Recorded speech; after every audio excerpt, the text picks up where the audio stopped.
Welcome to the Regio1st Planning Framework tutorial series. I'm George and I'm going to present you the Roles and Responsibility Matrix, which is the initial tool in the Regio1st Planning Framework. This tool assists planners in implementing the first stage of the planning framework by determining and assigning roles and responsibilities. It ensures all necessary tasks are covered and that the process is coordinated and efficient.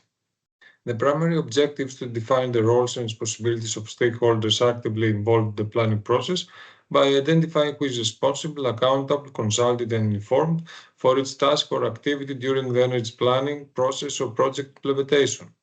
It produces a visual matrix that enhances communication and collaboration among the planning team members. To effectively utilize the roles and responsibility matrix, start by listing all the tasks or activities relevant to the project or process along the left-hand column. Then, across the top row, list all team departments, team members, decision makers, stakeholders involved.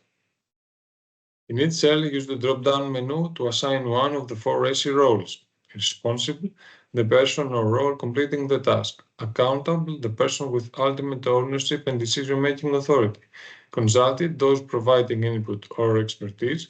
And informed, those needing updates on progress but not directly involved. There is also a fifth option, R&A, for individuals or teams that are both responsible and accountable. Once the matrix is complete, clearly communicate the assigned roles to all team members. Regularly review and update the matrix as needed to reflect any changes in roles or responsibilities throughout the project lifecycle.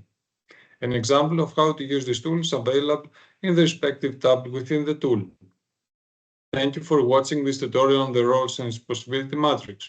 For more information and resources, visit our website and explore the other tools available in the Regio1st Planning Framework.